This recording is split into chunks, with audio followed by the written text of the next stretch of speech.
नमस्कार, बहुत स्वागत है आपका डिबेट लाइव बड़ी बहस मध्य प्रदेश में। मैं हूं आपके साथ अमित शर्मा। विपक्ष के कर्ज लेकर घी पीने के आरोपों के बीच मोहन सरकार ने अपने 100 दिन पूरे कर लिए हैं। इस मौके पर मुख्यमंत्री डॉक्टर मोहन यादव ने दावा किया कि हमने पुरानी योजनाओं के साथ नई योजनाओं को लेकर ये 100 दिन पूरे किए हैं और राज्य शासन के प्रथम 3 माह लगभग 100 दिन वित्तीय दृष्टि से उपलब्धिपूर्ण रहे हैं। मगर कांग्रेस सरकार के इन 100 दिनों पर हमलावर है। देखिए ये रिपोर्ट।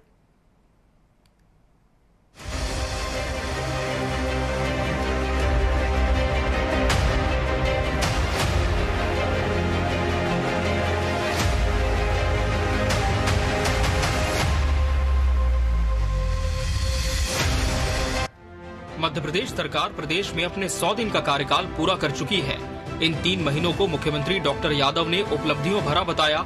सीएम ने कहा कि तमाम अटकलों के बावजूद राज्य शासन द्वारा कोई भी योजना बंद नहीं की गई है। राजस्व और पूंजीगत व्यय की सभी आवश्यकताओं की पूर्ति के लिए राज्य शासन के पास पर्याप्त वित्तीय संसाधन उपलब्ध हैं। राजस्व संग्रहण से जुड़े विभागों से अपेक्षा की कि वे इस वर्ष के वित्तीय लक्ष्य तथा प्रथम तिमाही के लक्ष्य को भी 100% प्राप्त कर उपलब्धि दर्ज कराएं। पूंजीगत कार्यों में मार्च माह में अब तक खर्च में कमी परिलक्षित हो रही है। इस मौके पर हुई कैबिनेट बैठक की जानकारी कैबिनेट मंत्री कैलाश विजयवर्गीय ने दी। वे सब ट्राइबल इलाके जो दूरस्थ इलाके के अंदर हैं, ये प्रधानमंत्री जी की बहुत महत्वाकांक्षी योजना है। इसमें राज्य सरकार ने निर्णय लिया है कि केंद्र सरकार के द्वारा मिलने वाली राशि के अतिरिक्त जितनी भी राशि लगेगी वह राज्य सरकार उसको वहन करेगी।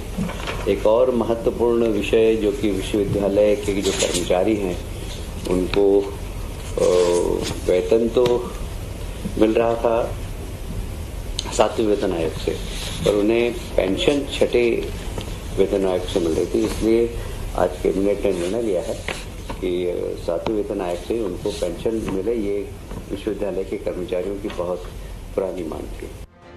कांग्रेस लगातार मध्य प्रदेश के कर्ज में होने का आरोप लगाती रही है। हाल ही में सरकार के 5000 करोड़ के कर्ज की बातें सामने आई थी।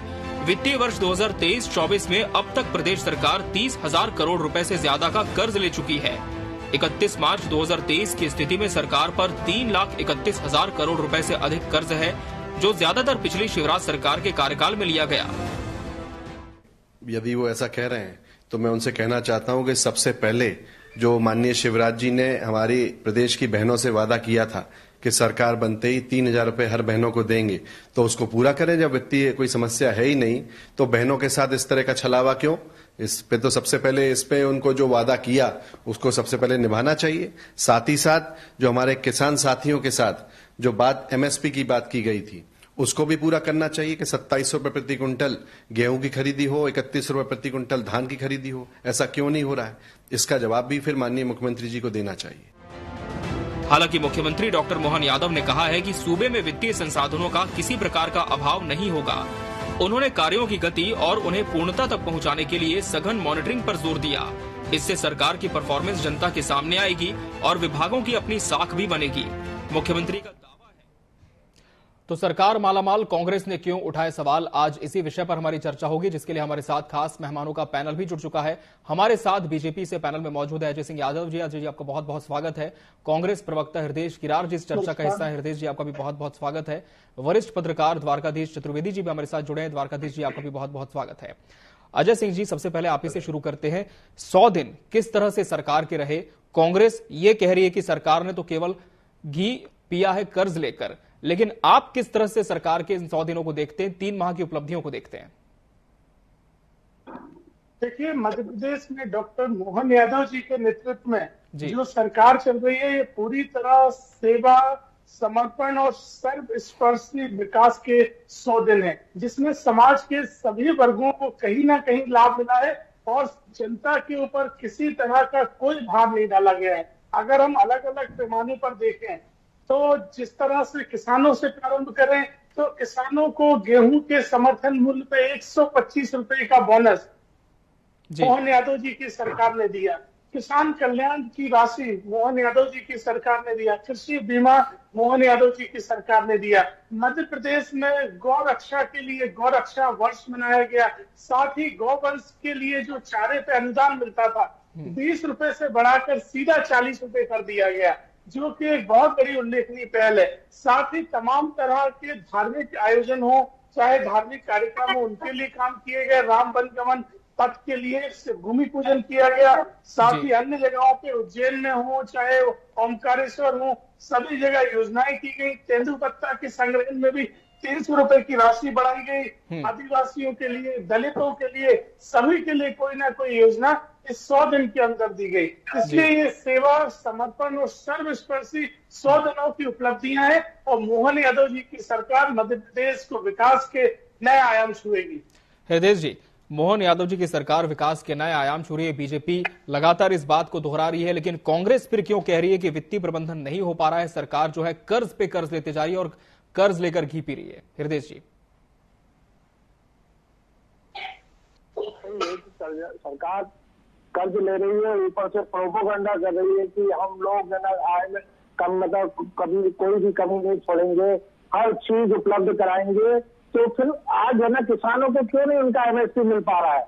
आपने देखा होगा कि कितना कर्ज लगातार ले रहा है। 100 दिन के अंदर बात कर रहे हैं, 100 दिन के अंदर ही इन लोगों ने 14,000 करोड़ रुपए का कर्ज लिया है। हर महीने में 2-2 बार ये कर्ज ले रहे हैं। आखिर क्यों? इनके ठाट बाट में कोई कमी नहीं आ रही है। इनके बंगलों के अंदर रेनोवेट कराया जा रहा है। क्यों वो जनता के पैसे का दुरुपयोग कर रहे हैं? क्यों ये है ना इवेंट मैनेजमेंट में कर रहे हैं? आज स्थिति देखिए, हमारा मध्य प्रदेश सरकार का हर बच्चा कर्जदार है। लेकिन इनके देखिए रोज पेपर में बड़े बड़े स्टार, क्या जरूरत है? जब इनके विकास की इतनी बात कर रहे हैं तो इनको देने की जरूरत क्या पड़ी आज है ना मीडिया के अंदर जाने की और बड़े बड़े पोस्टर लगाने की? तो हमारा ये कहना है कि आज जनता का हर वर्ग बच्चा कर्जदार है, हर जगह बेरोजगारी और उसका आलम बना हुआ है, उसकी बात कर रहे हैं। कर्ज ले लेके आप है ना सरकार को और लोगों को धोखा दे रहे हैं। आज कोई भी स्थिति आपकी मोदी की जो गारंटी है वो भी फैल हो चुकी है और भारतीय जनता पार्टी अच्छी तरह समझ चुकी है कि सिर्फ चिल्लाने और करने के अलावा कुछ हद नहीं बचा है। जनता सब समझ चुकी है। आज भ्रष्टाचार और बेईमानी की स्थिति ये हो गई है कि इनके आए दिन मुख्यमंत्री बदल जाते हैं। कब कौन मंत्री बदल जाए कोई भरोसा नहीं है। कब मध्य प्रदेश से सरकार से नया मंत्री आ जाए कोई भरोसा नहीं। ये बात करते हैं, सिर्फ चिल्लाने के अलावा कुछ भी नहीं बचा है। और कर्ज लो और कम्बल ओढ़ के घी पियो, जिस भारतीय जनता पार्टी की स्थिति बन गई। चलिए, कांग्रेस ने फिर से वही बात दोहरा दी। अजय जी, मैं आपके पास आऊंगा जरूर इसका जवाब लेने, लेकिन इसके पहले वरिष्ठ पत्रकार द्वारकाधीश जी का रुख कर लेते हैं। द्वारकाधीश जी, सरकार तो अपने 3 महीनों को बहुत गौरवान्वित तौर पर बता रही है, लेकिन वर्तमान में यदि स्थिति हम देखें, धरातल पर आपका विश्लेषण क्या कहता है? क्या वाकई ये जो 100 दिन है उपलब्धियों भरे रहे हैं, या फिर कर्ज से मध्य प्रदेश की जनता लद रही है, ध्यान नहीं दिया जा रहा उन पर, जैसा कि कांग्रेस का आरोप है? जी देखिए, कांग्रेस का आरोप है वो अपनी जगह है जी, पर ये देखिए प्रदेश में डॉक्टर मोहन यादव ने जी प्रदेश का विकास ही किया है। और 2 दिन में जी 2 दिन में चाहे शिक्षा के क्षेत्र में, स्वास्थ्य के क्षेत्र में, पर्यटन के क्षेत्र में, धार्मिक क्षेत्र में, शिक्षा में है, युवाओं के लिए है, वो चारों विकास के कार्य कर रहे हैं। जनजाति के लेके जागरण के, गौ संरक्षण को लेके वो सभी और ध्यान दे रहे हैं। उनका एक ही उद्देश्य है, जिस प्रकार से अर्जुन को सिर्फ आंख ही दिखाई दे रही थी, उसी प्रकार शहर में प्रदेश का विकास करने का काम मोहन यादव कर रहे हैं जी। और कांग्रेस अगर कोई विकास की बात कर रही है तो उसका विरोध भी नहीं कर पा रही है।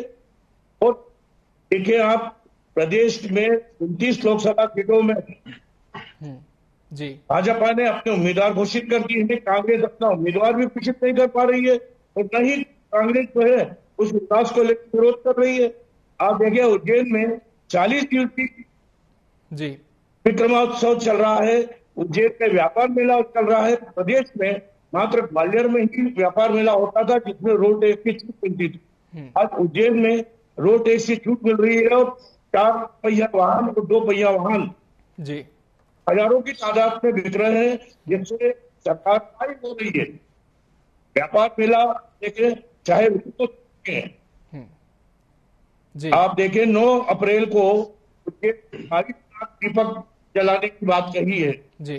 प्रदेश सरकार ने, चाहे सांस्कृतिक क्षेत्र में हो, धार्मिक क्षेत्र में हो, पर्यटन के क्षेत्र में हो जी, ऐसा विश्व में रिकॉर्ड कायम किया है, गिनीज बुक में नाम दर्ज हुआ है जी। ऐसा नहीं शहर में, प्रदेश में देश में विकास नहीं हो रहा जी, ठीक है। आप धार्मिक क्षेत्र में चाहे भगवान शिव को लेके जी देख ले, नारायण में भगवान श्री कृष्ण देख ले, चित्रकूट में भगवान राम के लिए देख ले, चारों ओर धार्मिक क्षेत्र में विकास हुआ। चलिए, धर्म, पर्यटन, शिक्षा, स्वास्थ्य, हर क्षेत्र में मोहन सरकार ने विकास किया है। अजय जी, पत्रकार तो इस बात से सहमति रखते हैं, लेकिन कांग्रेस फिर वही सवाल उठा रही है, किसानों के एमएसपी का क्या हुआ? ठाट बाट में ही केवल सरकार के जो मंत्री है वो रह गए हैं और केवल इवेंट ही होते रहते हैं। जवाब आपका इस पर। जी देखिए, कांग्रेस पार्टी अप्रासंगिक हो गई है, वो जनता के बीच में नहीं है, उन्हें कुछ भी अता पता नहीं है कि प्रदेश में क्या हो रहा है। आप किसानों के दामों की बात करते हैं, 125। जी अजय जी,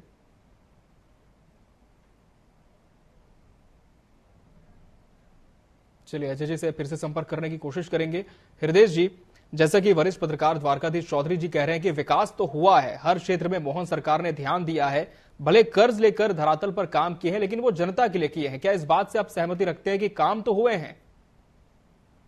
देखिए, मैं आपको बताऊं आपको कि हमारे वरिष्ठ पत्रकार जी जो बात कह रहे हैं कि धर्म के नाम पे काम करना अच्छी बात है, करिए, उसमें कोई बुराई नहीं है। अभी आपने उज्जैन में मेला लगाया, उज्जैन में आपने देखा होगा कि गाड़ियों पे इनने वो माफ कर दिया है, हर चीज इनने टैक्स को कर दिया है।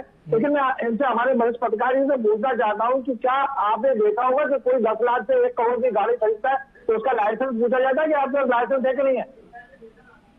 मैं अपने पत्रकार साथी से बड़े वरिष्ठ पत्रकार पूछना चाहता हूँ तो इसी ढंग से हमारे प्रदेश का युवा एमबीए, IIT, इंजीनियरिंग करके, MBA करके हर चीज के अंदर बहुत क्वालिफाइड बंदा है। क्या उसके निकाल के, उसके उद्योग के लिए कोई बात की आपने? क्या उससे, उसकी डिग्री के ऊपर आप 10 लाख से 50 लाख 1 करोड़ का लोन नहीं दे सकते आप? जब एक अनपढ़ आदमी, जो आदमी कुछ भी गाड़ी चलाना चाहता है, उसको जब 10 लाख से लेके 1 करोड़ की गाड़ी दे सकते हो बिना किसी गारंटी के, तो आप उसकी डिग्री और उसके ऊपर आप क्यों नहीं दे सकते? उसको रोजगार कराने के लिए ये विकास की बात होती है। लेकिन हमने देखा है कि आप लोग एक प्रोपेगेंडा और एक माहौल को बना के सरकार को चलाए, देश को किस दिशा में लेने चाहते हैं। बेरोजगारी महिलाओं की स्थिति देखिए, फिर मैं कहूँगा किसानों की आज कर्ज की स्थिति, आपने खुद वित्त मंत्री, पुराने वित्त मंत्री ने कहा है कि कर्ज लेना अच्छी बात है, लेकिन किस ढंग से कर्ज लेके आप, क्या मंत्रियों के बंगले पहले से ज्यादा अच्छे नहीं होते? क्या जरूरत है उसको तोड़ के बनाने की? क्या गाड़ियों में चल नहीं सकते? क्या आज सरकार की बात कर रहे हैं तो आपको ये चीजों पे कंट्रोल करना पड़ेगा। हमारे बेरोजगार युवा साथियों को आप उनके क्वालिफिकेशन के हिसाब से दीजिए। जब आप गाड़ी के लिए, जब आप ऐसा गारंटी मांग सकते, गाड़ी के लिए ड्राइविंग लाइसेंस नहीं पूछना चाहते, तो आपको इनको लिए भी डिग्री पे देना चाहिए और नए उद्योग की ओर जाना चाहिए। अभी मध्य प्रदेश के अंदर अपना 14वां नंबर है उद्योग के क्षेत्र में। आप बोलते विकास की बात कर रहे हैं, आपने अभी जो लिस्ट आई है उसमें हम कौन से नंबर पे हमारे उद्योग नहीं खुल रहे? उसके पीछे कारण है आपकी इच्छा शक्ति। भारतीय जनता पार्टी नहीं चाहती है कि देश में रोजगार आगे बढ़े, सिर्फ वो राम नाम देते हैं, इसके अलावा कोई काम नहीं। इन आरोपों पर जवाब ले लेते हैं बीजेपी का। अजय जी, क्या आप मुझे सुन पा रहे हैं? जी बिल्कुल सुन पा रहा हूँ। जी, आपकी बात जारी रखें अजय जी। जी देखिए अमित जी, कांग्रेस पार्टी जमीनी धरातल से पूरी तरह दूर हो गई है, इन्हें जमीनी सच्चाई नहीं पता, ये केवल घड़ियाली आंसू बहाते। आप किसानों की बात करते हैं, आपको 125 रुपए किसानों को जो गेहूं पे बोनस मिल रहा है, क्या उससे तकलीफ है? मध्य प्रदेश में 90 लाख किसानों को 3 महीने के अंदर कृषि कल्याण योजना के तहत 1800 करोड़ रुपए मिले हैं। मध्य प्रदेश में फसल बीमा का पैसा किसानों को मिला है। लाडली बहनों को मध्य प्रदेश में 4800 करोड़ रुपए 1 करोड़ 30 लाख बहनों को मिले हैं। तो क्या ये आपको तकलीफ है? आप अनर्गल बातचीत करते हैं, मंत्रियों के बंगले, ये सब रूटीन चीजें हैं। क्या कमलनाथ जी की सरकार में मंत्रियों के बंगलों में काम नहीं होता था? ये एक रूटीन प्रक्रियाएं होती है, ये कोई विषय नहीं बन सकते। आप लोग जमीन में जाइए, जमीनी सच्चाई देखिए, तब आपको पता चलेगा। मध्य प्रदेश की सरकार जो स्वास्थ्य के क्षेत्र में एयर एम्बुलेंस चलाने जा रही है, मध्य प्रदेश के जिस जिले में चिकित्सा महाविद्यालय नहीं है, PPP मोड से मध्य प्रदेश के सभी जिलों में जी स्वास्थ्य महाविद्यालय खोलने की तरफ मध्य प्रदेश की मोहन यादव जी की सरकार बढ़ रही है। मध्य प्रदेश में इन्वेस्टर मीट हुआ तो ऐसा हुआ जिसमें भूमि पूजन के साथ शिलान्यास और 30,000 लोगों को रोजगार तत्काल मिले। तो इस तरह की योजनाओं से आंखें बंद मत करिए, आप सकारात्मक विपक्ष की भूमिका निभाइए। इस तरह की नकारात्मक विपक्ष की भूमिका आपको जनता की नजरों में बहुत पीछे पहुंचा देती है। सही चीजों में सरकार का साथ दीजिए ताकि प्रदेश की जनता को लाभ मिल सके। द्वारकाधीश जी, कांग्रेस ने कई सवाल खड़े किए हैं आपके भी जवाब पर, और साथ ही आपसे हम ये भी समझना चाहेंगे कि सरकार ने कोई योजना बंद नहीं करी, ऐसा सरकार का दावा है, लेकिन कांग्रेस का कहना है कि कई योजनाएं बंद भी हुई है। साथ ही क्या वित्तीय प्रबंधन में कोई नई उपलब्धि आप देखते हैं कि मोहन सरकार ने इन 3 महीने के कार्यकाल में हासिल कर पाई है? वित्तीय आय के लोग देखे आप, उन्होंने आबकारी को लेके भी 10% बढ़ाया है। जी, आरटीओ के टैक्स से है, उसके बाद रजिस्ट्रेशन से है, जीएसटी से है। आय का साधन तो चारों ओर से बढ़ाया है, माइनिंग से भी बढ़ाया है जी। और इन चीजों से जो टैक्स बढ़ा है उससे प्रदेश सरकार की आय भी बढ़ रही है और आय बढ़ेगी तो ही बाकायदा विकास के काम होंगे, अन्यथा कोई विकास के काम नहीं होंगे। अब आप देखें और कांग्रेस जो आरोप लगा रही है, कांग्रेस की स्थिति वो जहाज की तरह हो गई है कि डूबता जहाज रहता है, उस जहाज को सबसे पहले जो भागने वाले रहते हैं वो भागने वाले की संख्या ज्यादा दिखाई दे रही है। तो आप विकास की बात को आड़ंगे क्यों लगाए जा रहे हैं? हृदय जी, क्या इस बात से सहमति रखते हैं कि कांग्रेस अब डूबता जहाज और सिर्फ आरोपी कांग्रेस के पास रह गए, मुद्दे नहीं? देखिए, हमारे वरिष्ठ पत्रकार भी आज है ना अजय जी के साथ में बात कर रहे हैं। कांग्रेस कभी डूबता हुआ जहाज नहीं है।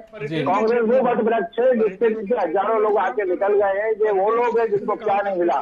और आप एक ही बताइए, मैं आपसे पूछना चाहता हूँ कि भारतीय जनता पार्टी के अंदर के नेताओं का काल है, भारतीय जनता पार्टी में छुपे हुए लोगों को जिनका है ना अस्तित्व ना खतरे में पड़ा है, तो उनको लोगों के लेके क्या शो करना चाहते हैं? अभी इनके पास बाकायदा नेता और वो होते तो भारतीय जनता पार्टी कभी भी इस टाइप की ना हरकत नहीं करती। और कांग्रेस के अंदर देखिए बड़ा बट से आना जाना लगा रहता है और जाने से पार्टी को फायदा ही हो रहा है। ऐसे लोग जो ना पार्टी के अंदर वर्षों से जमे हुए थे, उनको ना नए लोगों को वो मिल रहा है। आपने देखा होगा 10 लोकसभा सीटों पर जिस ढंग से कैंडिडेट उतारे हैं उनका। चलिए, कार्यक्रम के अंतिम चरण में पहुंच चुके हैं। अजय जी से फाइनल कमेंट ले लेते हैं। अजय जी, अब सरकार को 31 मार्च तक लक्ष्य प्राप्त करने के लिए प्रयास करने होंगे। आज डॉक्टर मोहन यादव ने निर्देश दिया है सभी विभागों को। आने वाले समय में क्या रोड मैप आप लोग लेकर के चल रहे हैं? किस तरह से मध्य प्रदेश की स्थिति आने वाले समय में हमें देखने को मिलेगी? अजय जी, सुन पा रहे मुझे?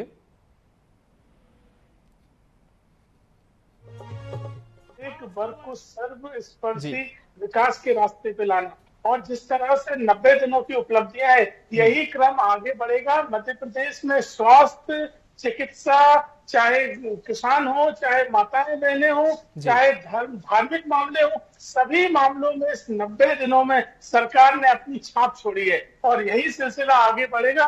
कांग्रेस पार्टी क्योंकि अप्रासंगिक हो गई है, वो जनता के बीच में नहीं है, उन्हें जमीनी सच्चाइयों का पता नहीं है।